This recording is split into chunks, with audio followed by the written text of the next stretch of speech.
Menteri Pertahanan Prabowo Subianto membeli 42 unit jet tempur Rafale eksklusif dari Prancis.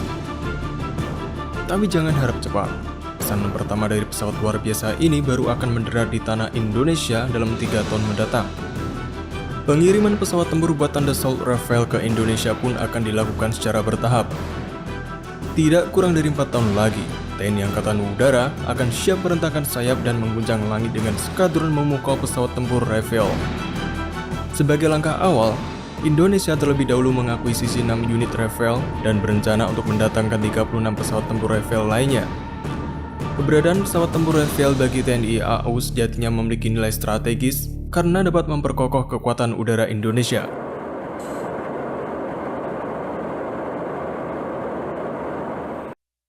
Pesawat tempur multiperan Prancis ini memiliki desain sayap Delta Canard yang membuatnya stabil. Rafale ditenagai oleh 2 mesin. Pesawat ini memiliki banyak kemajuan signifikan, mulai dari kontrol fly-by-wire, kokpit yang sepenuhnya digital, sensor, avionik, serta sistem persenjataan yang canggih.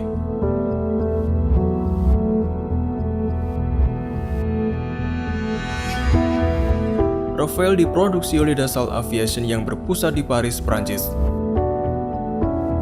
Perusahaan ini memiliki beberapa fasilitas produksi yang tersebar di seluruh Eropa.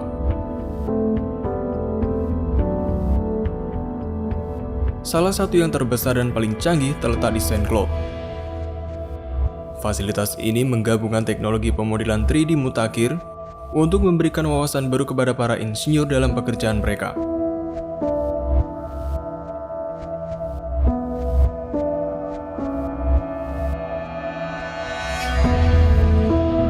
Setiap fasilitas memiliki spesialisasi sendiri, mulai dari memproduksi komponen dan sistem, hingga merakit komponen pesawat militer yang sudah jadi.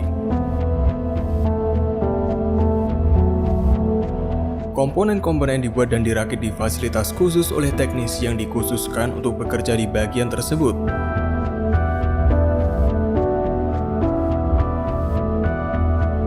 Kemudian badan pesawat, sayap, empennage, avionik, dan sistem onboard lainnya digabungkan untuk membentuk pesawat akhir.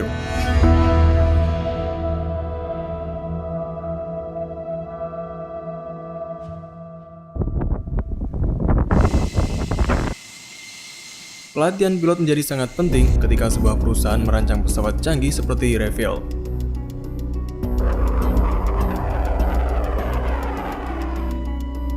Untuk itulah, insinyur di Dassault telah mengembangkan simulator misi lengkap yang mampu menyediakan lingkungan realistis dan mendalam untuk pelatihan pilot.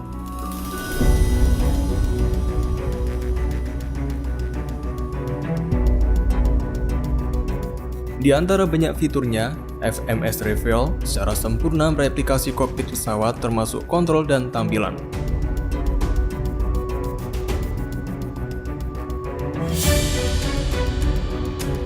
Simulator ini juga dilengkapi dengan sistem visual yang canggih yang mampu mereproduksi medan, lapangan udara, kota, dan objek lain dengan realistis untuk meningkatkan kesadaran situasional dan visual.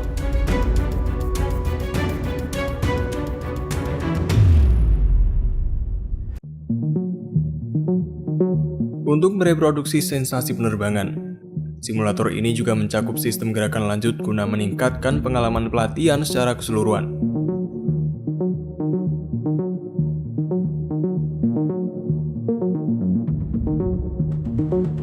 Karena ini adalah pesawat militer, simulator dapat diprogram sebelumnya dengan berbagai skenario misi yang mencakup pertempuran udara, serangan udara ke darat, rekognisi, dan lainnya.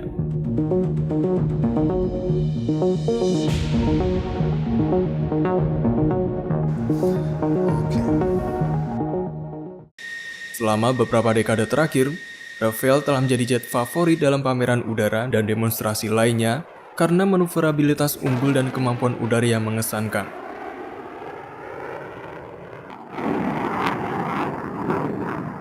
Pilot di seluruh dunia memuji pesawat ini atas avioniknya yang canggih, yang memungkinkan kesadaran situasional yang lebih baik, deteksi target, dan kemampuan pertempuran yang sekaligus mendukung desain multiperan pesawat ini.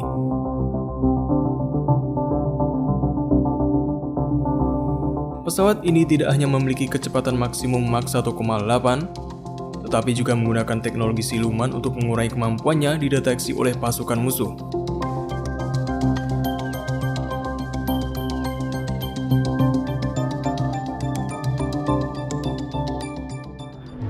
Dalam dunia pesawat militer, Gripen paling mirip dengan Dassault Rafale.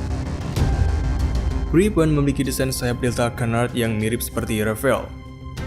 Sebenarnya, kedua pesawat ini dikembangkan secara bersamaan. Militer Swedia memiliki sejarah keunggulan yang panjang, termasuk Angkatan Udara negara ini.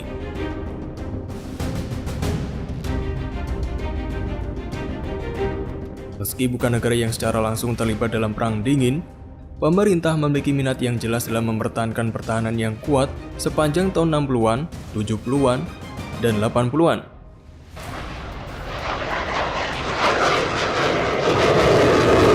Pada tahun 1979, Insinyur di Saab mulai bekerja pada pesawat tempur multiperan baru dengan performa yang baik dalam menghadapi target udara maupun darat, sambil juga memberikan kemampuan rekognisi. Hasilnya adalah JAS 39 Gripen, sebuah pesawat dengan konfigurasi sayap Delta Canard yang bagi banyak orang terlihat seperti sesuatu yang berasal dari film fiksi ilmiah.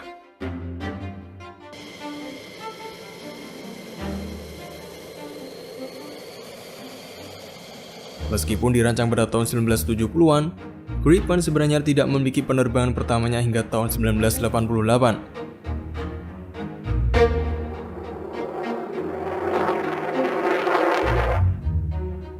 Selain itu, pesawat ini baru aktif bertugas pada tahun 1996.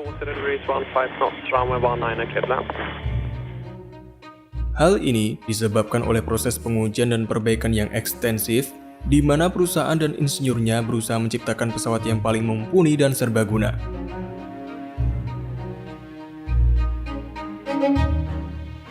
Beberapa varian dari JAS 39 telah dikembangkan, masing-masing lebih canggih dari varian sebelumnya.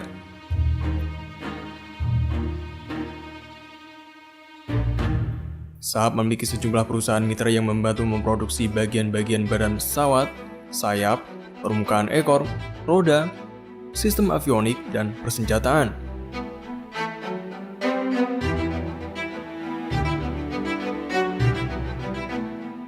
Saab memiliki proses perakitan yang sangat unik, di mana berbagai komponen dikerjakan secara bersamaan, dan sebagian besar dikerjakan dengan tangan. Setiap komponen ini dirakit di satu atau lebih fasilitas, kemudian dikirim ke pabrik utama untuk perakitan akhir. Disinilah komponen-komponen terpisah digabungkan menjadi pesawat akhir.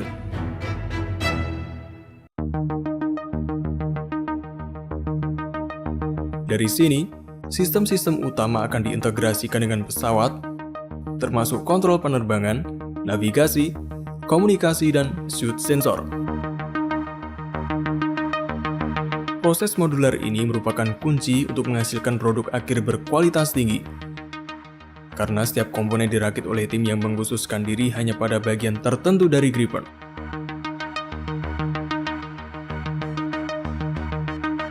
Meskipun memiliki waktu pengembangan yang lama dan proses perakitan yang tidak umum, Gripen secara luas dianggap sebagai salah satu pesawat militer paling mumpuni di dunia.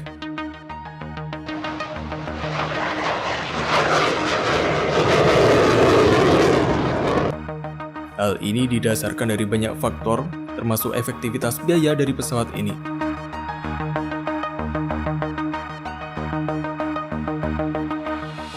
Misalnya, Gripen dikenal karena biaya siklus hidup rendahnya yang membuatnya terjangkau, baik dalam pengadaan maupun operasi.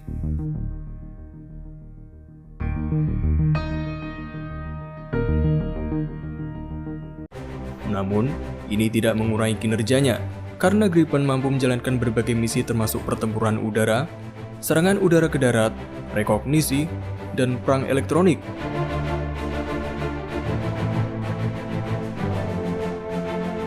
Desain sayap deltanya yang unik dan inklusi sayap kecil atau canard di bagian depan badan pesawat secara drastis meningkatkan stabilitas dan handling secara keseluruhan.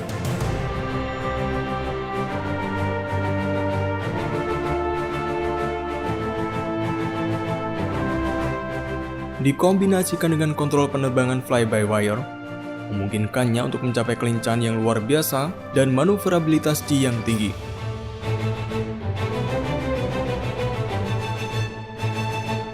Inilah akhir dari episode kali ini. Terima kasih telah menonton, serta jangan lupa untuk subscribe agar tidak ketinggalan episode Now berikutnya.